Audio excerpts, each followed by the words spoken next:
नमः श्रीयतिराजाय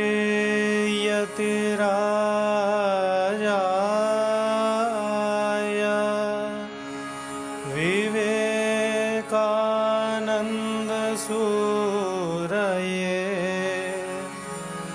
सच्चित्सुखस्वरूपाय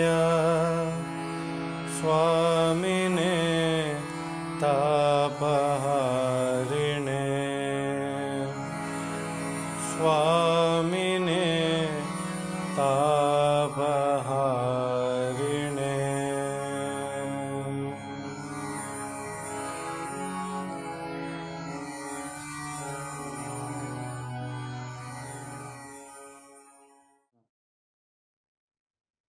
श्री गुरुभ्यो नमः।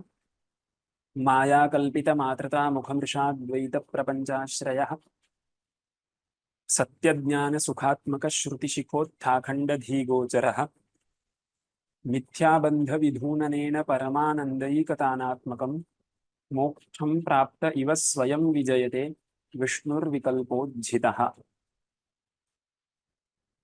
प्रतिकर्म व्यवस्थोपपत्तिः इति प्रकरणं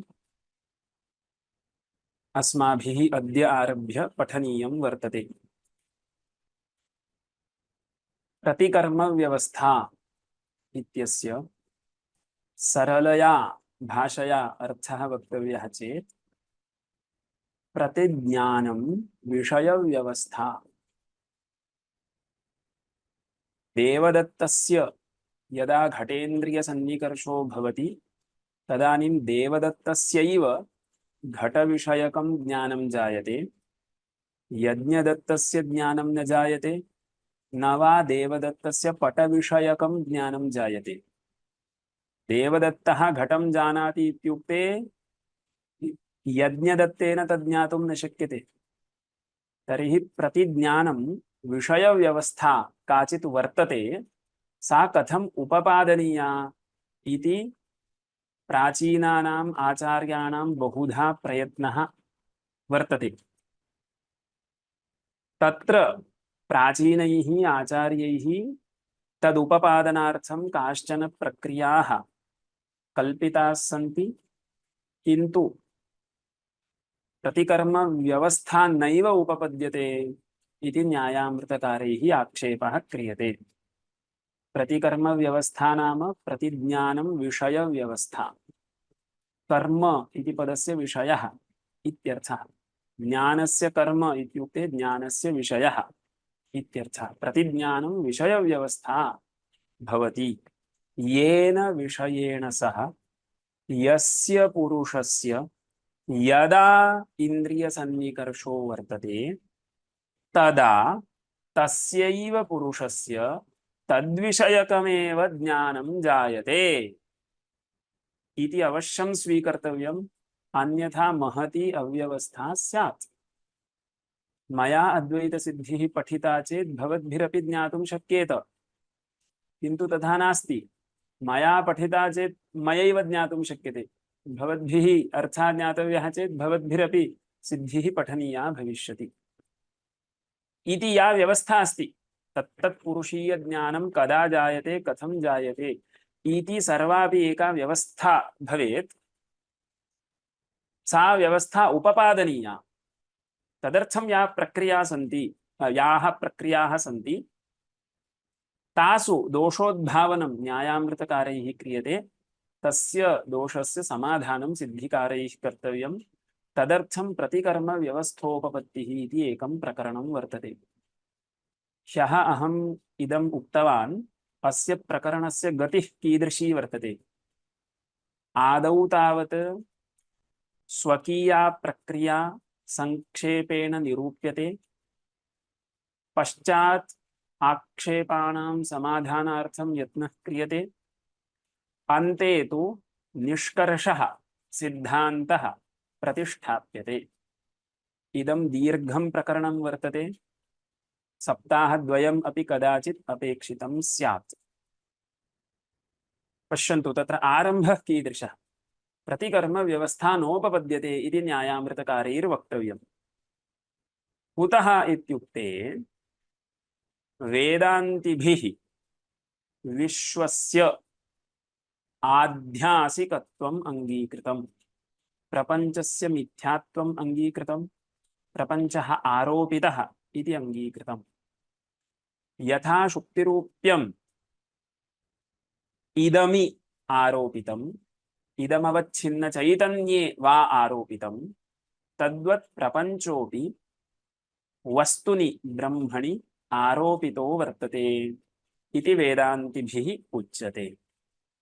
किन्तु शुक्तिरूप्यस्थले विषय इंद्रिय सन्निकर्षाधीना व्यवस्था नास्ति।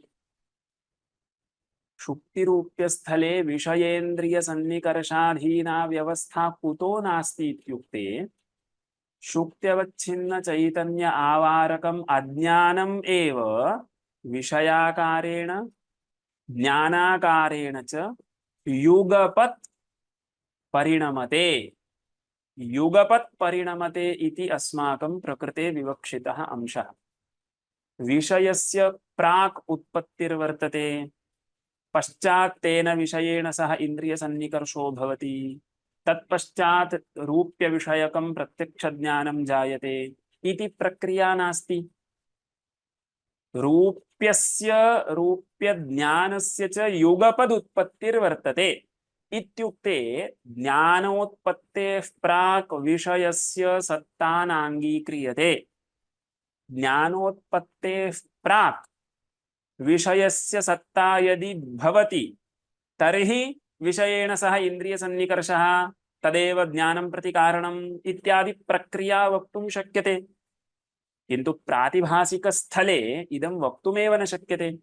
प्रातिभासिकस्थले विषयेन्द्रियसन्निकर्षाधीना प्रतिकर्म व्यवस्था नास्ति।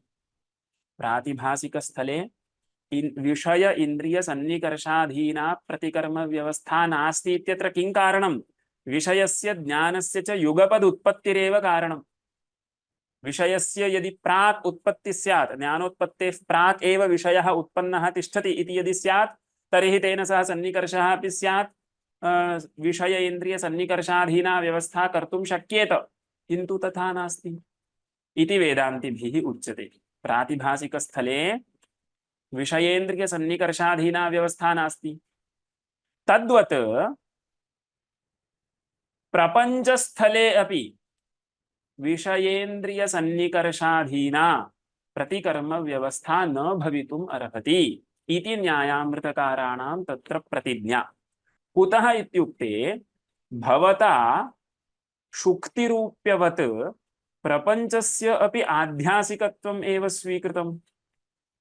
विषयेन्द्रिय सन्निकर्षाधीना व्यवस्था उपपादनीया चेत् विषयस्य पूर्वं सत्ता अपेक्षिता किल। किन्तु शुक्तिरूप्यवत् विश्वम् अपि यदि कल्पितं, शुक्तिरूप्यवत् विश्वम् अपि यदि आरोपितं, तर्हि पूर्वं विषयसत्ता नास्ति इति कृत्वा विषयेन्द्रिय सन्निकर्षजन्यं विश्व विषयकं ज्ञानं स्यात् इति कथं वक्तुं शक्यते इति न्यायामृतकाराणां तत्र प्रतिज्ञारूपेण प्रश्नः। अग्रे अन्येपि दोषाः तैः आक्षिप्यन्ते। इदानीं विषयप्रवेशः कथं कर्तव्यः इत्युक्ते एतादृशं प्रश्नं कुर्वन्ति न्यायामृतकाराः, तस्य समाधानम् एकेन वाक्येन उक्त्वा स्वकीयप्रक्रिया सिद्धिकारैर्निरूप्यते। पश्यन्तु, प्रश्नकर्तुः कः आशयः इति सम्यक् ज्ञातव्यम्। येन विषयेण सह यस्य पुरुषस्य यदा इन्द्रियसन्निकर्षो भवति तदा तस्य पुरुषस्य तद्विषयकमेव ज्ञानं भवति, न अन्यस्य पुरुषस्य न वा अन्यविषयकम् इति या व्यवस्था सा व्यावहारिकस्थले दृश्यते। इयं तु व्यवस्था विषय इंद्रिय सन्निकर्षाधीना वर्तते, किन्तु इयं व्यवस्था कदा उपपादयितुं शक्यते? ज्ञानात् प्राक् विषयस्य सत्ता अङ्गीक्रियते चेदेव इयं व्यवस्था संभवति। प्रातिभासिकस्थले इयं व्यवस्था नास्ति। तद्वत् प्रपञ्चस्य यदि त्वया आध्यासिकत्वं स्वीक्रियते तर्हि प्रातिभासिकस्थलवदेव जातं, प्रातिभासिकमपि आरोपितं, तद्वद्विश्वम् अपि आरोपितं, तर्हि प्रपञ्चाकारेण प्रपञ्चज्ञानाकारेण च एकमेव अज्ञानं परिणमते इति यदि स्वीक्रियते तर्हि विषयस्य पूर्वं सत्ता नास्ति। तर्हि विषय इन्द्रिय सन्निकर्षाधीना प्रतिकर्म व्यवस्था कथं स्यात् इति न्यायामृतकाराणां प्रश्नः। तत्र समाधानं सरलं। विषयस्तावत् चैतन्ये अध्यस्तो वर्तते, व्यावहारिकस्थलस्य प्रातिभासिकस्थलाद् वैलक्षण्यं वर्तते। प्रातिभासिकस्थले किं जातम् इत्युक्ते विषयाकारेण विषयज्ञानाकारेण च एकमेव अज्ञानं परिणमते इति तत्र प्रक्रिया सा समीचीना तिष्ठतु नाम। किन्तु व्यावहारिकस्थले किमस्ति, घटपटादिप्रपञ्चस्य शुद्धचैतन्ये एव अध्यासो वर्तते, वृत्तिरूपं ज्ञानं तु पश्चाज्जायते इति स्थितिः। व्यावहारिकस्थले घटपटादिप्रपञ्चस्य शुद्धे चैतन्ये अध्यासो वर्तते, वृत्तिरूपं ज्ञानं तु पश्चाज्जायते। सा च वृत्तिः कदा जायते इत्युक्ते वृत्तेः उत्पत्ति प्रक्रियां पश्यामः चेत् अत्रापि विषयेन्द्रिय सन्निकर्ष प्रयुक्ता एव व्यवस्था उपपादयितुं शक्यते इति एकेन वाक्येन सिद्धिकारैः समाधानम् उच्यते। अनन्तरं स्वकीया प्रक्रिया विस्तरेण प्रक्रियाभेदम् अभ्युपगम्य निरूप्यते। पश्यन्तु, पंक्तिं पठामि। ननु विश्वस्य आध्यासिकत्वे प्रातिभासिकस्थले इव विषयेन्द्रिय सन्निकर्षाधीनायाः प्रतिकर्म व्यवस्थायाः अनुपपत्तिः इति चेन्न। विश्वस्य आध्यासिकत्वं वर्तते चेत् यथा प्रातिभासिकस्थले विषयेन्द्रिय सन्निकर्षाधीना प्रतिकर्म व्यवस्था नोपपद्यते तद्वत् व्यावहारिकस्थलेपि न उपपद्येत इति प्रश्नः। इति चेत् न। किमर्थं? वृत्तेः पूर्वमेव घटादीनां चैतन्ये अध्यासो वर्तते। इदानीं जन्यं ज्ञानमित्युक्ते वृत्तिरूपं ज्ञानम् इति वक्तव्यम्। अन्तःकरणस्य परिणामः वृत्तिः, तादृशवृत्त्यवच्छिन्न चैतन्यम् एव जन्यज्ञानम् इति व्यवह्रियते। तर्हि वृत्त्युत्पत्तेः प्राक् एव घटादीनां चैतन्ये अध्यासः अस्माभिः अङ्गीक्रियते। अतः प्रातिभासिकस्थलापेक्षया वैलक्षण्यमस्ति। प्रातिभासिकस्थले तु ज्ञानं विषयश्च युगपज्जायते, अत्र विषयस्तु पूर्वमेव अध्यस्तः वर्तते, वृत्तिरूपं ज्ञानं पश्चाज्जायते। तर्हि विषयेन्द्रिय सन्निकर्षाधीना व्यवस्था व्यावहारिकस्थले वक्तुं शक्यते इति समाधानस्य आशयः।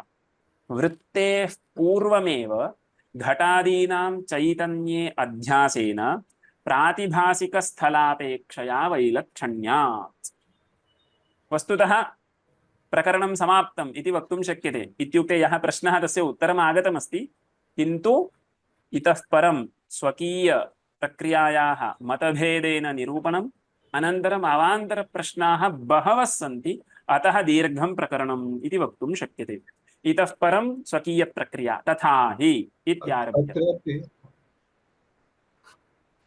अत्रापि आचार्य प्राक् कक्षायां यत् अस्माभिः पठितं यत् प्रतिभासकल्पक समानकल्पक कालीनकल्पकवत्वं तस्य व्याप्य अस्ति प्रातिभासिकत्वस्य।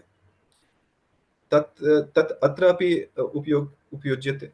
अत्र सः प्रश्नः अस्ति, प्रकारान्तरेण समाधानमस्ति। स एव प्रश्नः, कल्पितत्वमस्ति चेत् प्रतिभासमात्र शरीरत्वं भवेत् खलु इति प्रश्नः अस्ति, किन्तु प्रकारान्तरेण समाधानमस्ति। किं जातम्, अस्माकं तत्र पाठ्यक्रमः छात्राणां कृते यः वर्तते, तत्र ये निर्दिष्टाः विषयाः तत्र अहं विपरीतक्रमेण आगच्छन्नस्मि। अज्ञानलक्षणं वस्तुतः ग्रन्थे अग्रे अस्ति, तदहम् आदौ उक्तवान्, इतः परं प्रतिकर्मव्यवस्था उच्यते। किन्तु एकस्य प्रश्नस्य पश्यन्तु बहुधा उत्तरं वक्तुं शक्यते इति सिद्धिकारैः प्रदर्शितं। सः समानः प्रश्नः अत्रापि भविष्यति। तथा हि इत्यारभ्य स्वकीयं मतम् इदम् अस्माकं परिचितमेव। मया अत एव उक्तमासीत् परिभाषां सिद्धान्तलेशसङ्ग्रहं च दृष्ट्वा आगच्छन्तु, तत्र किमपि क्लिष्टता नास्ति। तथा हि अंतःकरणं चक्षुर्वत् तेजोवयवि तेजोमात्र अवयवि इति न अर्थः। अस्माकं मते अंतःकरणं पांचभौतिकम् एव, तथापि परिभाषायां वा भवतु सिद्धौ वा भवतु परिभाषायां तैजसम् अंतःकरणम् इति व्यपदेशः कृतः, अत्र तेजोवयवि इति व्यपदेशः कृतः। यद्यपि पांचभौतिकम् अंतःकरणं तथापि तैजसम् इति कुतो निर्देशः इत्युक्ते तेजसः गुणधर्माः अत्रापि प्राधान्येन सन्ति इति ज्ञापयितुम्। वेगातिशयो वर्तते, प्रभाकारेण गमनञ्च वर्तते इत्येतद् ज्ञापयितुं तथा लिखन्ति ग्रन्थकाराः तैजसम् अंतःकरणम् इति।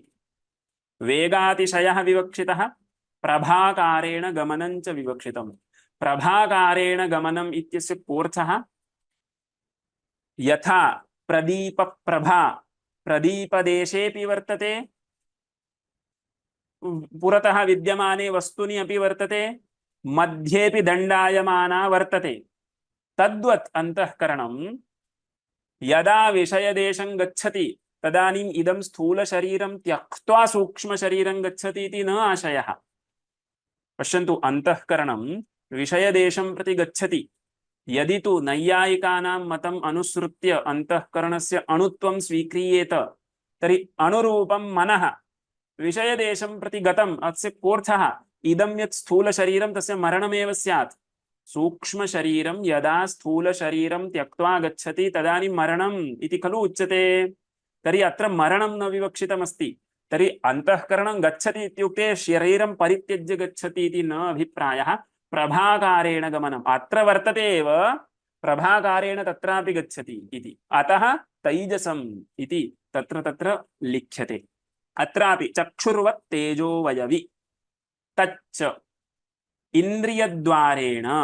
तर्हि इन्द्रियस्य किं कृत्यं प्रत्यक्ष ज्ञानोत्पत्ति प्रक्रियायां? यदि मनसः एव विषयेण सह सन्निकर्षो वर्तते, इन्द्रियस्य किं कार्यम् इत्युक्ते चक्षुषः बहिरागत्य मनः यत्र कुत्रापि व्याप्नोति चेत् क्लेशः खलु। अतः तथा न, यत्र इन्द्रियसन्निकर्षः वर्तते मनः अपि तत्रैव गच्छति इति। अन्यथा वेगातिशयो वर्तते, तेजोवत् व्याप्तिमत् वर्तते इत्युक्ते अंतःकरणं बहिरागत्य यत्र कुत्रापि व्याप्नुयात्। तथा नास्ति, यत्र सन्निकर्षो वर्तते तत्रैव मनः गच्छति इति कृत्वैव इन्द्रियस्य इन्द्रियसन्निकर्षस्य च प्रत्यक्ष ज्ञानोत्पत्ति प्रक्रियायाम् अपेक्षा वर्तते। अन्यथा केवलम् इन्द्रियं द्वारत्वेन अपेक्षितम् इत्युक्ते क्लेशः। इन्द्रियेभ्यः बहिरागत्य मनः यत्र कुत्रापि गच्छति चेत् यत्किञ्चित् ज्ञानं स्यात्। तथा नास्ति। प्रतिकर्मव्यवस्था इत्युक्ते प्रतिज्ञानं विषयव्यवस्था कर्तव्या खलु। तर्हि अव्यवस्थितं किमपि न उपपादनीयं, सम्यक् व्यवस्था कर्तव्या। तर्हि किं जातं? तच्च इन्द्रियद्वारेण तत्संयुक्तं विषयं व्याप्य तदाकारं भवति। इदमेव तत्र परिभाषायां किमुक्तं? तैजसमन्तःकरणं चक्षुर्द्वारा विषयदेशं गत्वा तदाकारेण परिणमते इत्यादि उक्तं खलु। सा एव प्रक्रिया। अत्र केवलम् एकः अंशः स्मर्तव्यः। वस्तुतः सः अंशः प्रश्नपूर्वक समाधानकथनावसरे आगच्छत्येव, किन्तु अहम् आदौ एव वदामि, यतोहि परिभाषां ये पठन्ति तैरपि इदं ज्ञातव्यम्। इदानीम् अंतःकरणं घटाकारेण परिणमते इत्युक्ते घटस्य यादृशः आकारः तादृशः आकारः भवति इति न अर्थः। तत्र किमर्थम् एतादृशी भ्रान्तिः सम्भाव्यते इत्युक्ते, तत्र कुल्याद्वारा केदारान् प्रविश्य तद्वदेव चतुष्कोणाद्याकारं भवति इति उच्यते खलु। तस्य उदाहरणस्य सर्वांशेन समन्वयः क्रियते चेत् अयं क्लेशः। अंतःकरणं घटं प्रति गत्वा घटाकारेण परिणमते इत्युक्ते इतः परम् अंतःकरणम् एतादृशं भवति, पृच्छुबुद्धुनोदराद्याकृतिमद् भवति इति न आशयः। यतोहि कथञ्चित् द्रव्याकारेण परिणमते इति यदा उच्यते तदानीं द्रव्यस्य कश्चित् आकारो वर्तते, अतः सम्यक्। किन्तु रूपाकारेण परिणमते इति यदा उच्यते, रूपस्य कः आकारः? रूपस्य कोऽपि आकारो नास्ति। आकारो नाम अवयव संस्थान विशेषः। तर्हि रूपाकारेण परिणमते इत्युक्ते रूपं विषयीकरोति इत्येतावानेव अर्थः। घटाकारेण परिणमते इत्युक्ते घटविषयकं भवति इत्यर्थः।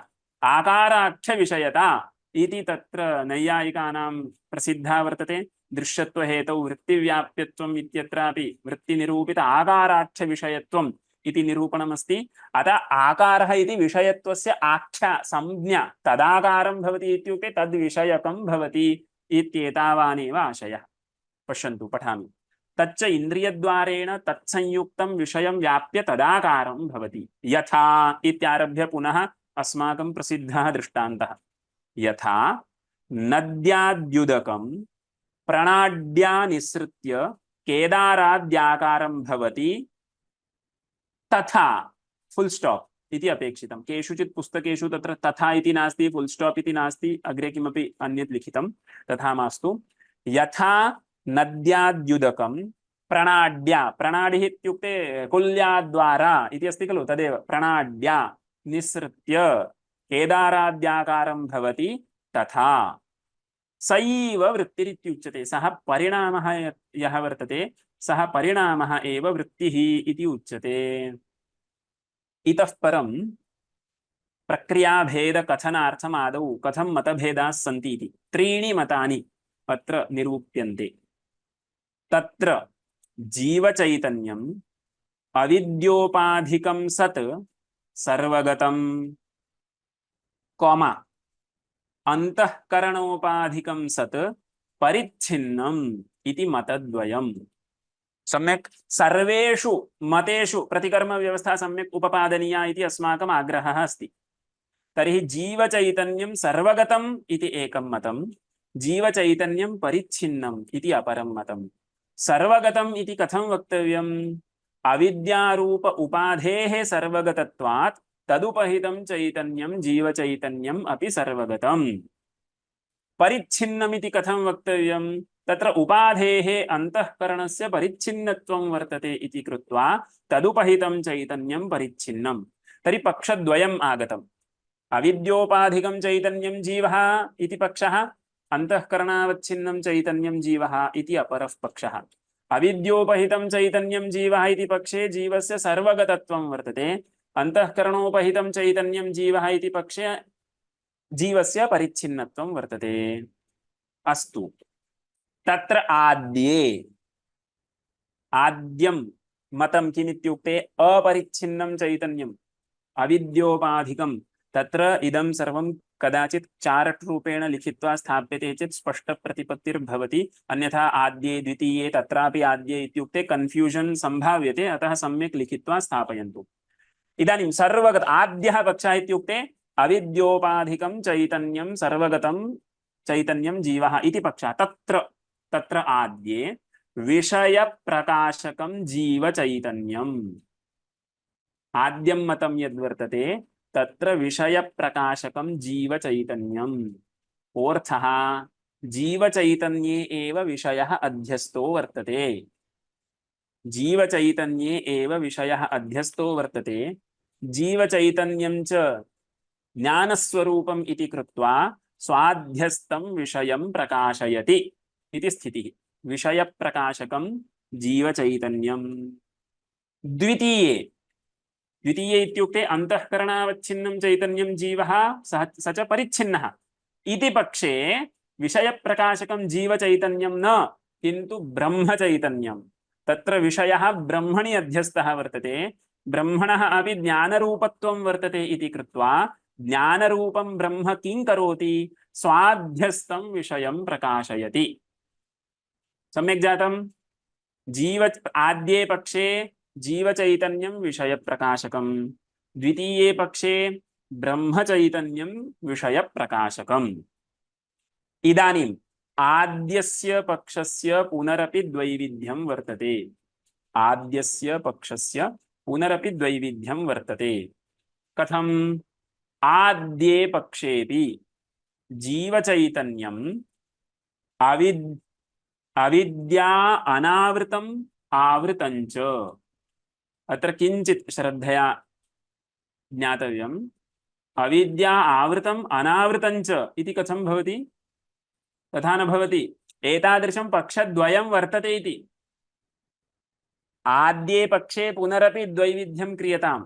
सर्वगतं जीवचैतन्यं तदेव विषयप्रकाशकं किन्तु तत्र पुनः पक्षद्वयं वर्तते एकः पक्षः जीवचैतन्यम् अविद्यया आवृतं वर्तते इति एकः पक्षः अपरः पक्षः जीवचैतन्यम् अनावृतं वर्तते इति पक्षः नाम यथा श्रुतं नाम पंक्तिः कथमस्ति आद्ये पक्षेपि जीवचैतन्यम् अविद्या अनावृतम् आवृतं च इदं तु विरोधः भवति खलु जीवचैतन्यम् आवृतमपि अस्ति अनावृतमपि अस्ति इति न जीवचैतन्यम् आवृतम् इति एकः पक्षः जीवचैतन्यम् अनावृतम् इति अपरः पक्षः तर्हि इदानीं पक्षत्रयम् आगतमस्ति अत्र आवृतम अनावृतम नाम किम मीन्स अनावृतम मीन्स अप्रतिबिंबित अज्ञानेन आवृतं जीवचैतन्यम् आच्छादितं वर्तते अविद्या तु अस्ति आवरकाय अविद्या अस्ति किन्तु तया अविद्यया ब्रह्मचैतन्यं ब्रह्मचैतन्यम् इदानीं प्रथमे पक्षे जीवचैतन्यं सर्वगतं तदेव विषयप्रकाशकं तत्रैव विषयः अध्यस्तः वर्तते तत् जीवचैतन्यम् अविद्यया आवृतम् इति एकः पक्षः तज्जीवचैतन्यम् अविद्यया आवृतं नास्ति इति अपरः पक्षः मतभेदः तत्र प्रक्रिया निरूपणीया यदि तत्र जीवचैतन्यम् अविद्यया आवृतं नास्ति विषयश्च तत्र अध्यस्तः सर्वोऽपि विषयः तत्र अध्यस्तः तर्हि जीवः सर्वज्ञः स्यात् खलु स्वप्रकाशं जीवचैतन्यं सर्वगतं वर्तते तत्र अविद्यारूपम् आवरणम् अपि नास्ति तर्हि स्वाध्यस्तं विषयं सर्वदा प्रकाशयेत् तर्हि जीवस्य सर्वज्ञत्वापत्तिः इत्यादि दोषाः भवन्ति तर्हि तस्मिन् पक्षे अपि प्रतिकर्मव्यवस्था उपपादनीया जीवस्य सर्वज्ञत्वं नास्ति इति वक्तव्यं तदर्थं किं कर्तव्यम् इति अग्रे चिन्तनीयम् आवृतमस्ति चेत् क्लेशः एव नास्ति सर्वज्ञत्वापत्तिः इति झटिति न आगच्छति किन्तु कदा किञ्चित् तु जानाति खलु अविद्यया जीवचैतन्यम् आवृतं वर्तते चेत् किमपि न जानीयात् तथा न कदाचित् जानाति तर्हि तत्काले आवरणस्य भङ्गो वक्तव्यः आवरणभङ्गार्थं वृत्तिः स्वीकर्तव्या इति पश्यन्तु पक्षत्रयं वक्तव्यं खलु अभेदाभिव्यक्त्यर्था वृत्तिः सम्बन्धार्था वृत्तिः आवरण अभिभवार्था वृत्तिः एतत् पक्षत्रयम् एकस्मिन्नेव मतेन अतः पक्षत्रयं सम्पादितं वर्तते इदानीं ब्रह्मचैतन्यं विषयप्रकाशकम् इत्यत्र जीवस्य तर्हि विषयप्रकाशकत्वं नास्ति एव इत्युक्ते यत् चैतन्यं विषयं प्रकाशयद्वर्तते तेन ब्रह्मचैतन्येन सह अभेदः भवेत् जीवचैतन्यस्य तदानीमेव जीवः प्रकाशयति इति स्यात् तर्हि तत्र अभेद अभिव्यक्त्यर्था वृत्तिः स्वीकर्तव्या यदा तु जीवचैतन्यम् इदानीं प्रथमे पक्षे अविद्यया आवृतं जीवचैतन्यं वर्तते इति यदा स्वीक्रियते तदानीम् आवरणभङ्गार्था अविद्यावृत्तिः इति स्वीकर्तव्यम् यदा तु अनावृतं वर्तते तदानीमपि विषयेण सह भानप्रयोजकः सम्बन्धो नास्ति चैतन्यस्य असङ्गत्वात् तर्हि तत्र चिदुपरागार्था वृत्तिः स्वीकर्तव्या इति तत्र मतत्रयं निरूपणीयं खलु तदर्थं तत्र कस्मिन् पक्षे किं मतम् इति वक्तव्यं सम्यक् विविच्य वक्तव्यमस्ति तदर्थम् इदानीम् एतावत्पर्यन्तम् आदौ पक्षद्वयं निरूपितं तत्र आद्ये पक्षे पुनरपि पक्षद्वयं निरूपितम् इति त्रयः पक्षाः सम्पादिताः सन्ति मम प्रश्नः आसीत् यदि अविद्या अस्ति तर्हि अविद्या तु आवरणं तु करोति एव न कथं जीवचैतन्यम् अविद्यया अनावृतं भवेत् अविद्या अस्ति चेत् आवरणं कुर्यादेव इति नियमः अस्ति वा ईश्वरे आवरणं न करोति खलु नाम इदानीं ब्रह्मणि तत्र मया न्यायामृते एव कुत्रापि दृष्टमस्ति नाम अस्मिन् अविद्यायाः सर्वज्ञाश्रयत्वोपपत्तिः इति एकं प्रकरणमस्ति तत्र मध्वाचार्याणाम् एकं वाक्यम् उदाहृतम् अज्ञता अखिल संवेत्तुः न घटते कुतश्चन इति किञ्चित् वाक्यमस्ति इत्युक्ते ब्रह्मणः सर्वज्ञत्वम् अपि स्वीक्रियते ब्रह्मणि एव अज्ञानमपि अस्ति इति उच्यते तर्हि ब्रह्मण अज्ञानित्वं खलु स्यात् सर्वज्ञत्वं कथम् इत्यादि प्रश्नाः सन्ति तत्र समाधानं सिद्धिकारैः इदमेव उक्तं तत्र आवरणशक्तिमदज्ञानं नास्ति इति, तत्र विक्षेपशक्तिः एव कार्यं करोति, आवरणं तु अस्माकं कृते भवति इति। तर्हि तथा अविद्या अस्ति चेत् आवरणं कुर्यादेव इति कोऽपि नियमो नास्ति। अतः पक्षद्वयम्, एकस्मिन् पक्षे अविद्यया आवृतं वर्तते इति स्वीक्रियताम्, एकस्मिन् पक्षे अविद्या तत्र आवरणं न करोति इति स्वीक्रियताम्। तथापि सर्वज्ञत्वं तु वारणीयं, तत् कथम् इति चिन्तनीयमस्ति। अतः तत्र पक्षत्रयं प्रथमतः निर्दिश्यते। पश्यन्तु, तत्र जीवचैतन्यम् अविद्योपाधिकं सत् सर्वगतम्, अंतःकरणोपाधिकं सत् परिच्छिन्नम् इति मतद्वयम्। तत्र आद्ये विषयप्रकाशकं जीवचैतन्यं, द्वितीये ब्रह्मचैतन्यम्। आद्ये पक्षेऽपि जीवचैतन्यम् अविद्या अनावृतम् आवृतं च, अत्र वाक्यशेषः अस्माभिः पूरणीयः, इति पक्षद्वयं वर्तते। अन्यथा समुच्चयो न भवति। जीवचैतन्यम् अविद्यया आवृतमपि अनावृतमपि इति न अर्थः, इति पक्षद्वयं वर्तते इति वाक्यशेषः पूरणीयः। तत्र आद्ये, इदानीम् आद्यः पक्षः कः? जीवचैतन्यं सर्वगतं विषयप्रकाशकम् अविद्या अनावृतम्। जीवचैतन्यं सर्वगतं विषयप्रकाशकम् अविद्या अनावृतम् इति प्रथमः पक्षः, आद्ये। तर्हि आद्ये वृत्तिः किमर्था? तत्र आद्ये वृत्तिः जीवचैतन्यस्य विषयोपरागार्था। विषयोपरागार्था इत्युक्ते सम्बन्धार्थ, उपरागः सम्बन्धः। पश्यन्तु, जीवचैतन्यं सर्वगतं वर्तते, अनावृतं च वर्तते। तर्हि सर्वदा विषयप्रकाशः स्यात् खलु इति चेत् न। यद्यपि जीवचैतन्यं सर्वगतम् अविद्या अनावृतं, तथापि तस्य भानप्रयोजकः विषयसम्बन्धो नास्ति। यदा तद्विषयाकार वृत्तिर्जायते तदा एव तस्य चैतन्यस्य विषयेण सह उपरागो भवति।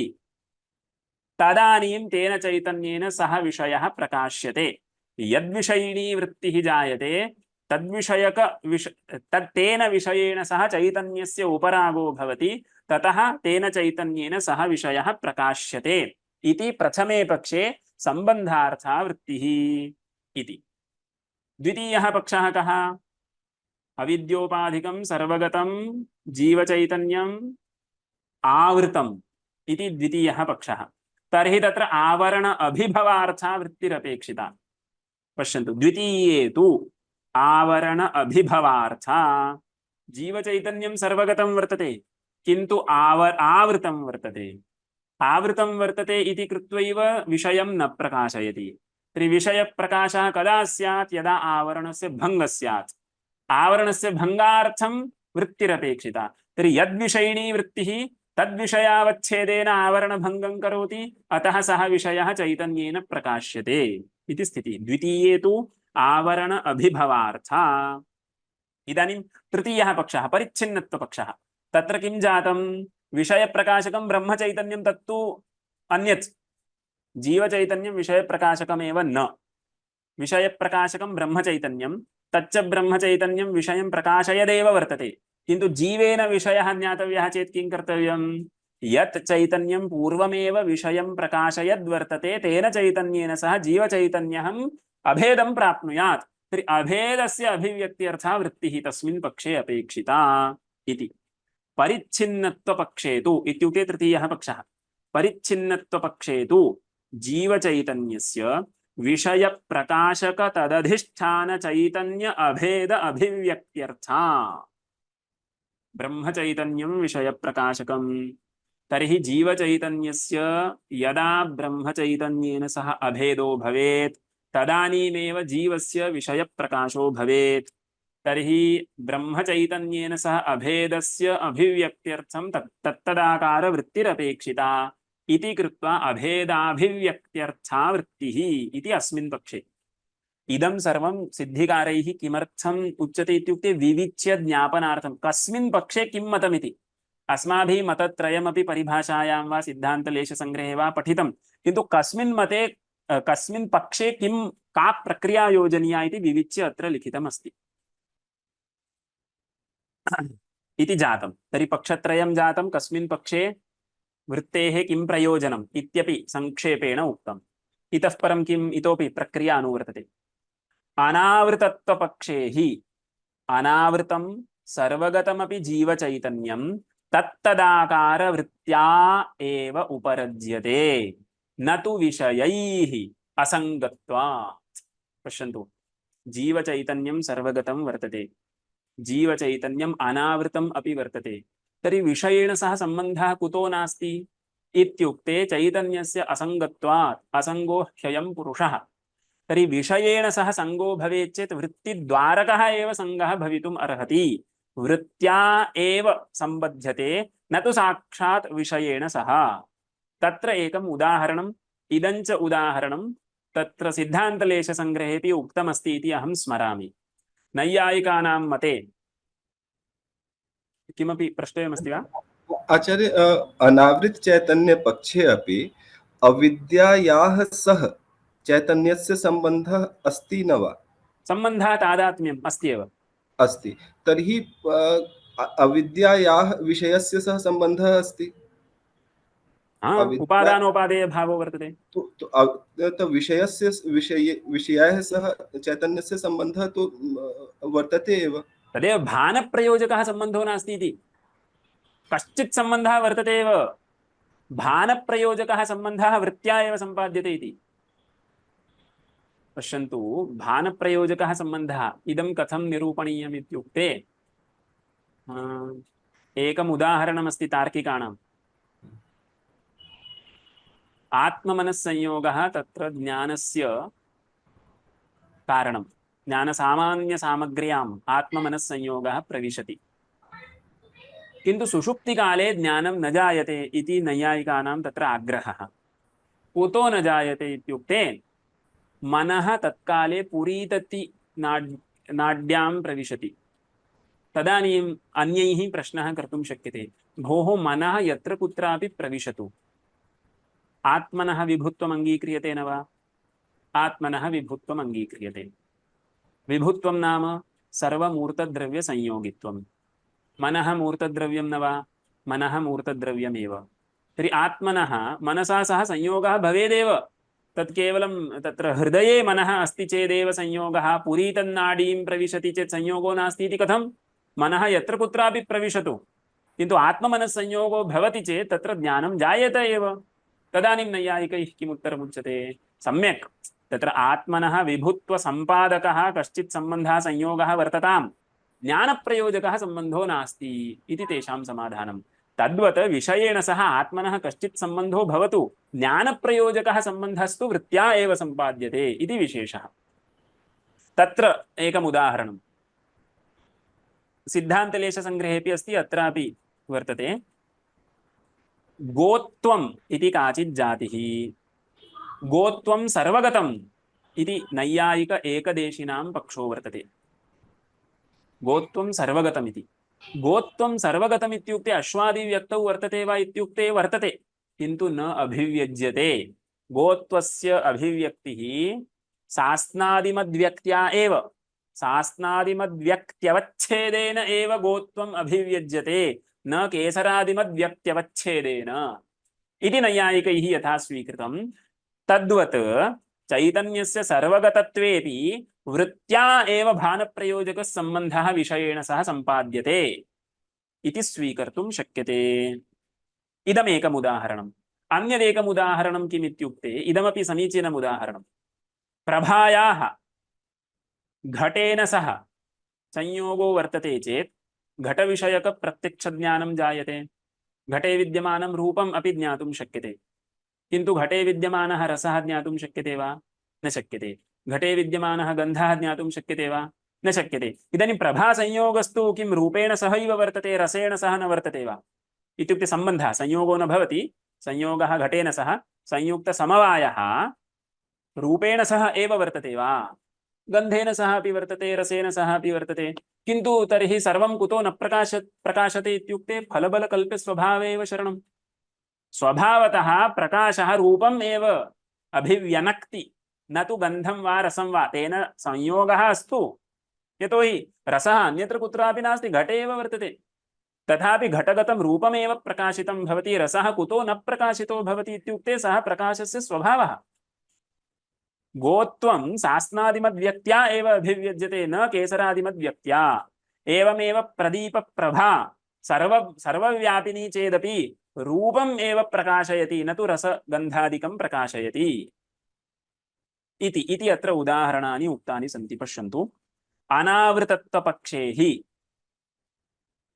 अनावृतं सर्वगतमपि जीवचैतन्यं तत्तदाकारवृत्त्या एव तेन तेन विषयेण सह उपरज्यते, न साक्षात्। कुतः? असङ्गत्वात्। तत्र उदाहरणं यथा गोत्वं सर्वगतमपि सास्नादिमद्व्यक्त्या अभिव्यज्यते, न तु केसरादिमद्व्यक्त्या। इदमेकम् उदाहरणं। यथा वा इति अन्यदुदाहरणं। यथा वा प्रदीपप्रभा आकाश गंध रस रसादि व्यापिनी अपि तान्न प्रकाशयन्ती रूप संसर्गितया रूपमेव प्रकाशयति। तद्वत्। कुतः इत्युक्ते तत्र तस्य स्वभावः इत्येव वक्तव्यम्, अन्यत् कारणं नैयायिकैरपि वक्तुं न शक्यते।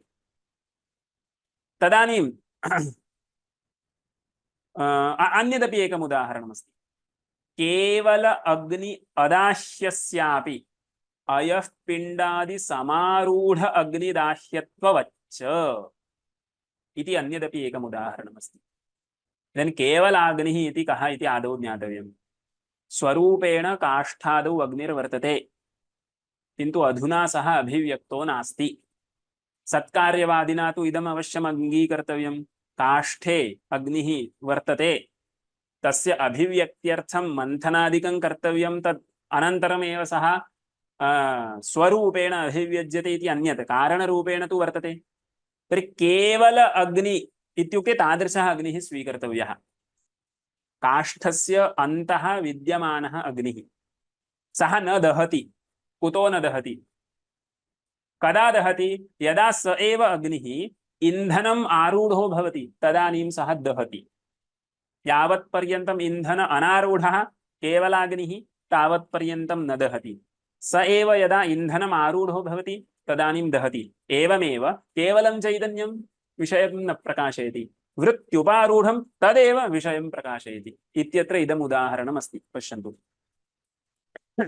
केवलाग्न्यदाह्यस्यापि अयः पिण्डादि समारूढ अग्निदाह्यत्ववच्च केवल चैतन्य अप्रकाश्यस्यापि घटादेः तत्तदाकार वृत्त्युपारूढ चैतन्य प्रकाश्यत्वं युक्तम् इति। तत्र अयः पिण्डः इति इन्धनस्य उपलक्षणम्। इन्धनसमारूढः अग्निः दहति, केवलाग्निः न दहति।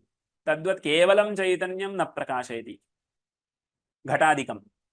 तदेव चैतन्यं तत्तदाकार वृत्त्युपारूढं सत्, तत्तदाकार वृत्त्युपहितम् इति वा उच्यतां, तत्तदाकार वृत्ति प्रतिबिम्बितम् इति वा उच्यतां। तत्तदाकार वृत्त्युपारूढं तदेव चैतन्यं घटादिकं प्रकाशयति। केवल चैतन्यं घटं न प्रकाशयति, घटाकार वृत्त्युपहित चैतन्यं घटं प्रकाशयति। तत्र सः दृष्टान्तः उक्तः।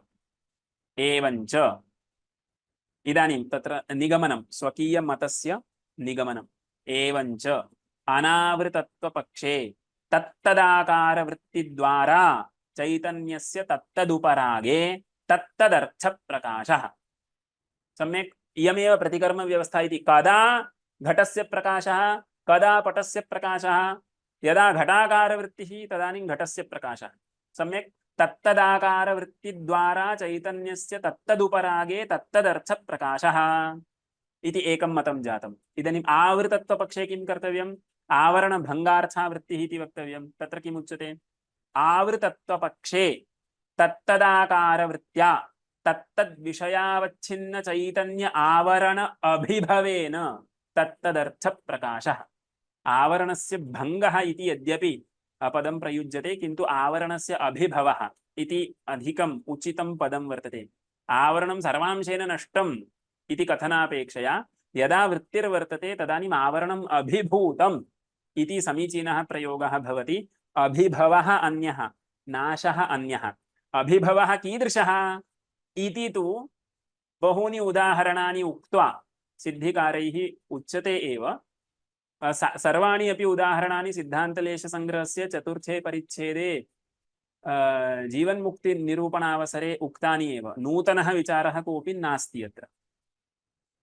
आवृतत्वपक्षे तत्तदाकारवृत्त्या तत्तद्विषयावच्छिन्न चैतन्य आवरण अभिभवेन तत्तदर्थप्रकाशः इदं जातम्। इदानीं तृतीयः पक्षः अवशिष्यते।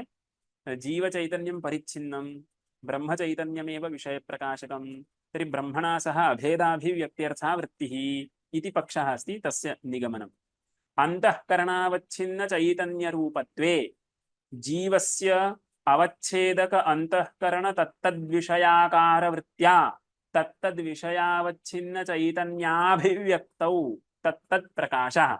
इयमेव प्रक्रिया प्रत्यक्ष परिच्छेदे आदौ विस्तरेण निरूपिता। उपाध्योः एकदेशस्थत्वे उपधेयस्य अभेदो भवति इति या प्रक्रिया सा अभेदाभिव्यक्त्यर्था प्रक्रिया। सम्यक् वा? परिभाषायां त्रिविधं चैतन्यम् इत्यारभ्य या प्रक्रिया उक्ता सा इयमेव प्रक्रिया। अंतःकरणं चक्षुरादिद्वारा विषयदेशं गत्वा विषयाकारेण परिणमते। इदानीं घटाकार वृत्त्यवच्छिन्न चैतन्यं घटावच्छिन्नं चैतन्यम् एतद्वयम् एकदेशे वर्तते इति वक्तुं शक्यते। कुतः?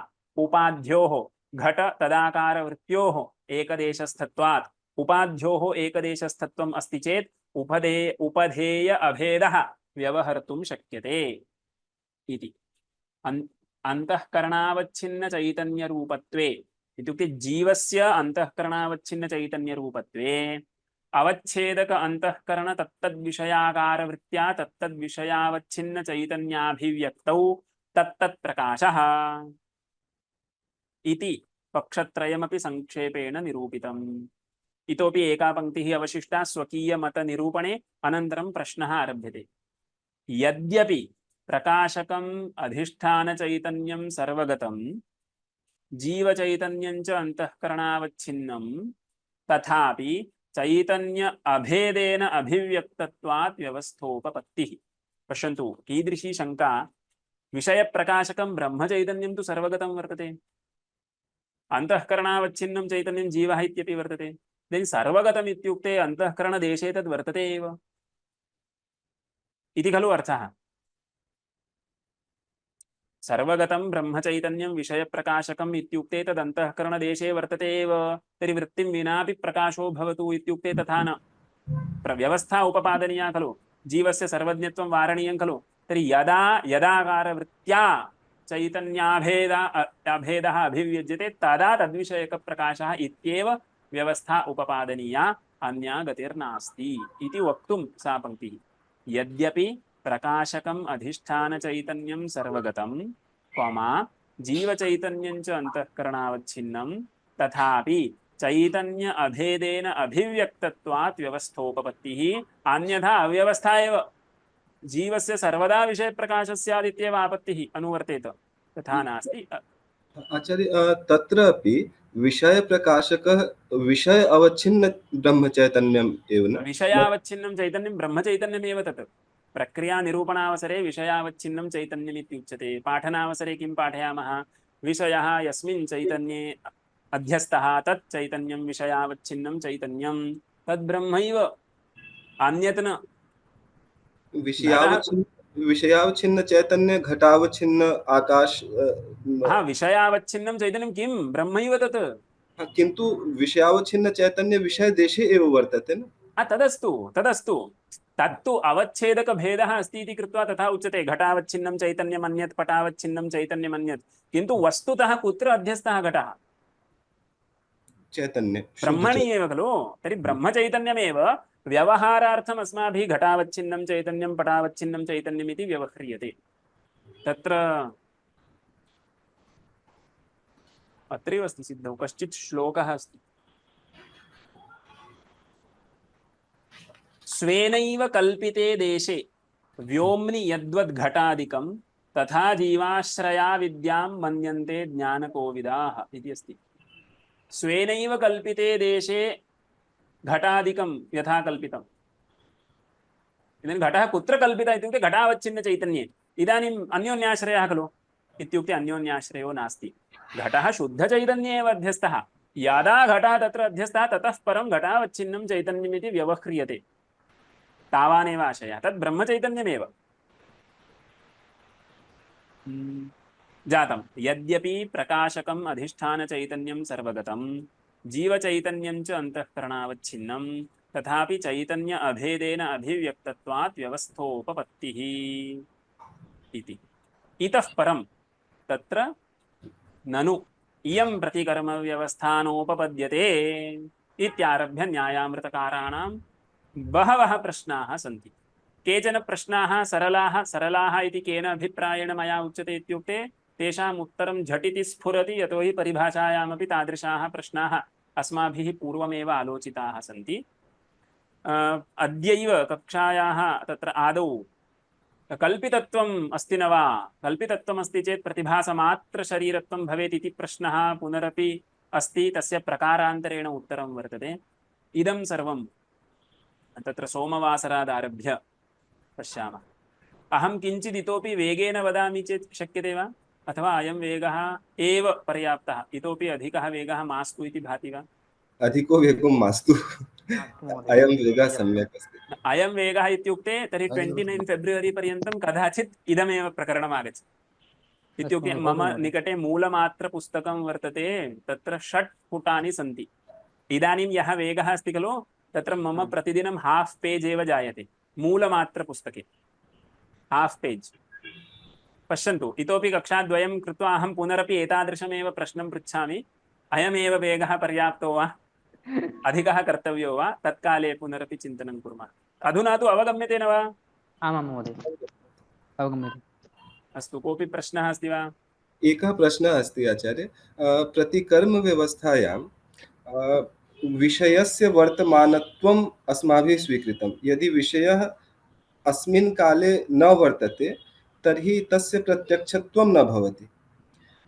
अब यदा रात्रिकाले वयम् आकाशे नक्षत्राणि पश्यामः तस्मिन् काले बहवः नक्षत्राणि तत्र न भवेयुः यतः प्रकाशः तेभ्यः अवगतम् नाम लाइट इयर्स तो तर्हि तत् प्रत्यक्षं भवति न वा प्रतिकर्म व्यवस्थायां न प्रत्यक्षं भवति भ्रमात्मकं तदभावः भवति भ्रमः खलु यदि तत्र तन्नक्षत्रं नास्ति तथापि तन्नक्षत्रं दृश्यते इत्युक्ते भ्रमः कः क्लेशः साक्षिभाष्यं मास्तु भ्रमः नाम अस्तु भ्रमविषयः साक्षिभाष्य इति कृत्वा तथा उच्यते खलु साक्षिभाष्यं भवतु इत्युक्ते अविद्यावृत्त्यवच्छिन्न चैतन्यम् इति तत्र ज्ञानं नक्षत्रविषयकं ज्ञानम् अविद्यावृत्त्यवच्छिन्न चैतन्यम् अन्तःकरणवृत्त्यवच्छिन्नं चैतन्यं नास्ति अविद्यावृत्तिप्रतिबिम्बितचित् तत्र ज्ञानम् इति वक्तुं शक्यते ज्ञानाकारेण विषयाकारेण तदेव चैतन्यं नाम सोरि सा तादृशचैतन्य आवारिका एव अविद्या नक्षत्राकारेण नक्षत्रज्ञानाकारेण च परिणमते इत्युक्ते कः क्लेशः किन्तु यदा दिवसकाले वयं सूर्यं पश्यामः सूर्यस्तु अस्ति इति खलु सूर्यम् अस्ति किन्तु कं सूर्यं वयं पश्यामः तस्य प्रश्नस्य उत्तरमपि परिभाषायाम् आदौ एव अस्ति तत्तत्कालावच्छिन्न इति तत्तत्कालभेदेन किन्तु तत्तु नैयायिक मतानुसारेण तत्र अस्तु तर्हि द्वितीयं मतमपि अस्ति यावत्पर्यन्तं विरोधी वृत्तिर्न जायते तावत्पर्यन्तम् अबाधिता सा वृत्तिः तिष्ठति इत्युक्ते प्रमा इति स्वीकर्तुं शक्यते सूर्यस्तु केवलं 8 मिनिट्स् दूरे एव वर्तते तत्र क्लेशो नास्ति मम प्रश्नः अस्ति अस्मिन् काले यं सूर्यं वयं पश्यामः स सूर्यः अस्मिन् काले अस्ति उत 8 मिनिट्स् पूर्वकाले सूर्यः अस्ति नाम तत्र वैज्ञानिकदृष्ट्या वक्तव्यं चेत् 8 मिनिट्स् प्राक् यादृशः आसीत् सः अधुना दृश्यते तत्तु अस्मिन् प्रतिकर्मव्यवस्थायां न युज्यते कुतः न युज्यते अस्तु तर्हि भ्रमः इति यदि अस्माभिः अविद्यमानः दृश्यते तर्हि भ्रमः इति खलु क्लेशः कः प्रतिकर्मव्यवस्था इत्युक्ते विषयेन्द्रियसन्निकर्षाधीनव्यवस्था वक्तव्या खलु किन्तु प्रमास्थले एव सा किन्तु तस्मिन् काले सः विषयः भवेत् एव अन्यथा तस्य प्रत्यक्षं न भ्रमं तदेव एव। तदेव प्रतिकर्म व्यवस्था प्रमास्थले खलु। किन्तु इदानीं एवं भवदुक्तं स्थलं भ्रमस्थलं चेत् कः क्लेशः? किन्तु एवं रीत्या आचार्य all gyan will become bhrama because किमर्थं? huh? किमर्थं? सर्वं ज्ञानं भ्रमः किमर्थं? सर्वं ज्ञानम् अस्माभिः किञ्चित् दूरं वर्तते तत्र न अपि न न किञ्चित् दूरं न, इदम् अत्यन्तं समीपं तैजसमन्तः इदं किन्तु पश्यन्तु, अत एव तैजसमन्तःकरणमिति उक्तं खलु। किन्तु तेजसम् अन्तःकरणम् अपि हा। Means I will speak in Hindi न अवगतं, मया अवगतम्। इदानीं लैट् इयर्स् इति अस्तु, सूर्यपर्यन्तं गन्तुं तु अत्यन्तं वेगेन गन्तुं शक्नोति, तत्र कोऽपि क्लेशो नास्ति इति मम भाति। नहीं हम लोग जा सकते हैं, मतलब आईज तो मतलब चक्षु विल इमीडिएटली गो, मनः लेकिन आल्सो इमीडिएटली गो, मन ऑल्सो इमीडिएटली गो, लेकिन जिस वस्तु को देख रहा है वो वस्तु अभी वाली वस्तु नहीं, पहले वाली वस्तु है। तो प्रतिकर्म व्यवस्था में अहं किं वदामि, इदं सूर्यविषये वा नक्षत्रविषये वा भ्रमात्मकं ज्ञानम् अस्ति चेदपि यत् मम पुरतः अस्ति एतद्विषयेपि विलम्बः इति किमर्थं? विलंब अस्ति, लाइट जब वहां से टकरा के यहाँ आईज में आ रहा है, some time there will fragment of time, न तत्र लाइट न आगच्छेत्, मनः तत्र गच्छेत्, मनः गच्छेत्, किन्तु वैज्ञानिक दृष्ट्या यदि न तदेव मया उच्यते। तत्र भवन्तः वदन्ति चक्षुः तत्र गत्वा रिफ्लेक्ट् भूत्वा आगच्छेत् इति खलु, तत्र आगमनस्य अपेक्षा नास्ति, तत्र गमनस्यैव अपेक्षा। प्रतिकर्म व्यवस्थायां तस्य अपेक्षा नास्ति, किन्तु वैज्ञानिक दृष्ट्या यदि वयं पश्यामः तर्हि अधुना यत् चषकम् अस्माभिः दृश्यते तत् चषकः अपि किञ्चित् क्षण पूर्वं यत् चषकम् आसीत् तत् अस्ति। वैज्ञानिकदृष्ट्या प्रश्नः कर्तव्यः चेत् अहम् इदमपि आपादयितुं शक्नोमि। किम् इत्युक्ते इदं सर्वं प्रोटॉन्स् इलेक्ट्रॉन्स् वर्तते ऑलवेज इन मोशन, किन्तु मया तु स्थिरं दृश्यते, किन्तु इदं मोशन मध्ये वर्तते। तर्हि सर्वं ज्ञानं भ्रमः इत्युक्ते तथैव खलु आपादनं, सर्वं भ्रमात्मकं स्यात्, यद् दृश्यते तत् तथा नास्ति एव इति खलु आशयः। अस्यापि उत्तरं तत्र परिभाषायामेव अस्ति। व्यवहारकाले अबाधितविषयकत्वम् अस्ति चेत् प्रमा इति स्वीक्रियताम् इति खलु। देहात्मप्रत्ययो यद्वत् प्रमाणत्वेन कल्पितः लौकिकं तद्वदेवेदं प्रमाणं तु आत्मनिश्चयात्। यावत्पर्यन्तम् आत्मनिश्चयो नास्ति तावत्पर्यन्तं यदि विषयस्य बाधो नास्ति तर्हि तज्ज्ञानं प्रमा इत्येव। विषयस्य बाधा अस्ति वा? बाधो नास्ति। चषकः इत्युक्ते अहं गत्वा तत्र अत्रापि प्रायः सा पङ्क्तिरागच्छति, परीक्षया ज्ञातव्यमिति। परीक्षा इत्युक्ते प्रवृत्तिः कर्तव्या, सा सफला अस्ति चेत् विषयः अस्ति इत्यादि परीक्षणं कर्तव्यं। सजातीयसंवादः विजातीयसंवादः। तर्हि इदानीं प्रवृत्तिं करोमि चेत् चषकः मम लभ्यते चेत् तज्ज्ञानं प्रमा एव। चषकः बाधितः कदा भवेत्? ब्रह्मसाक्षात्कारानन्तरं खलु। तर्हि अस्माभिः प्रमालक्षणं यदुक्तं तद् व्यवहारकाल अबाधितत्वमात्रेण उपपद्यते, अतः तत्र कोऽपि क्लेशो नास्ति। एवं तर्हि अवशिष्टं श्वः नाम सोमवासरे पश्यामः।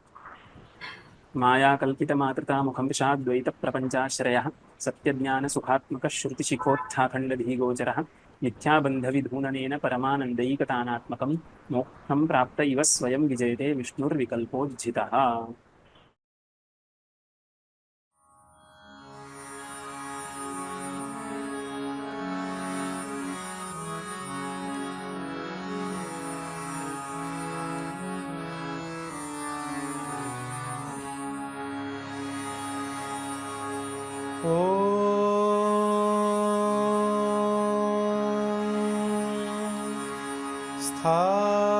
स्थापकाय च धर्मस्य सर्वधर्मस्वरूपिणे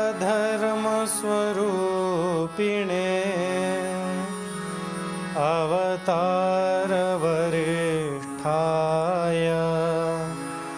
रामकृष्णाय ते नमः। रामकृष्णाय ते नमः।